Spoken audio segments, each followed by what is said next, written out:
अब जैसे कह रहे हैं कि प्राक इतिहास का त्रिस्तरीय विभाजन किसने किया। आपके सामने लिखा हुआ है प्राक इतिहास का त्रिस्तरीय काल विभाजन। ये प्रश्न भी आया है और जहां तक मैं याद कर पा रहा हूं ये लोक सेवा आयोग में भी आया है, उत्तर प्रदेश लोक सेवा आयोग में आया है और एक बार शायद ये असिस्टेंट प्रोफेसर में भी आया है। और वो है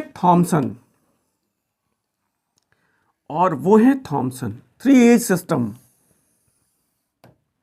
पुरावशेषों के आधार पे थॉमसन ने इसके 3 विभाजन किए और वो विभाजन कौन कौन से हैं। वो कहते हैं स्टोन एज जिसमें वो पाषाण काल है, फिर आगे कहते हैं कांस्य काल जिसमें वो ब्रॉन्ज पीरियड है यानी हड़प्पा सभ्यता, और फिर वो कहते हैं लौह काल यानी कि आयरन एज।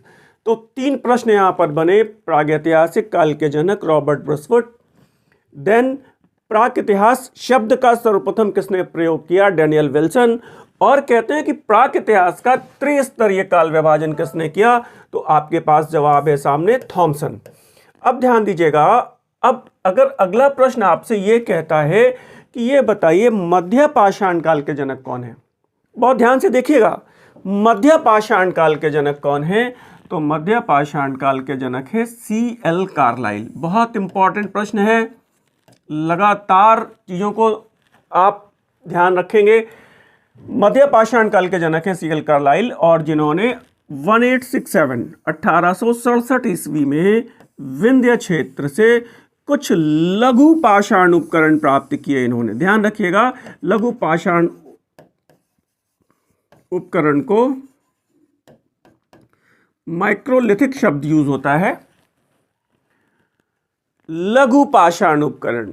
ध्यान रखिएगा, रॉबर्ट ब्रुसवुड ने हैंड एक्स प्राप्त किया था और C.L. कार्लाइल ने कुछ लघु पाषाण उपकरण प्राप्त किए और यही कारण है इन्हें मध्य पाषाण काल का जनक कहा जाता है। तो मध्य पाषाण काल के जनक कौन हो गए, C.L. कार्लाइल। और ध्यान दीजिएगा, नव पाषाण काल it means Neolithic time period.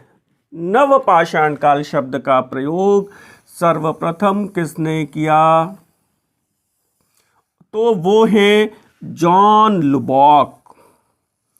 ध्यान रखिएगा, उनकी पुस्तक है प्रीहिस्टोरिक टाइम्स और यही कारण है जॉन लुबॉक को नव पाषाण काल का जनक कहते हैं।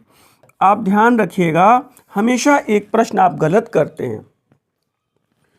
प्राक इतिहास शब्द का प्रयोग सर्वप्रथम किसने किया, डैनियल विल्सन। नव पाषाण काल नियोलिथिक शब्द का प्रयोग सर्वप्रथम किसने किया, जॉन लुबॉक। ये चीजें क्लियर रहनी चाहिए। थोड़ा आगे देखिए,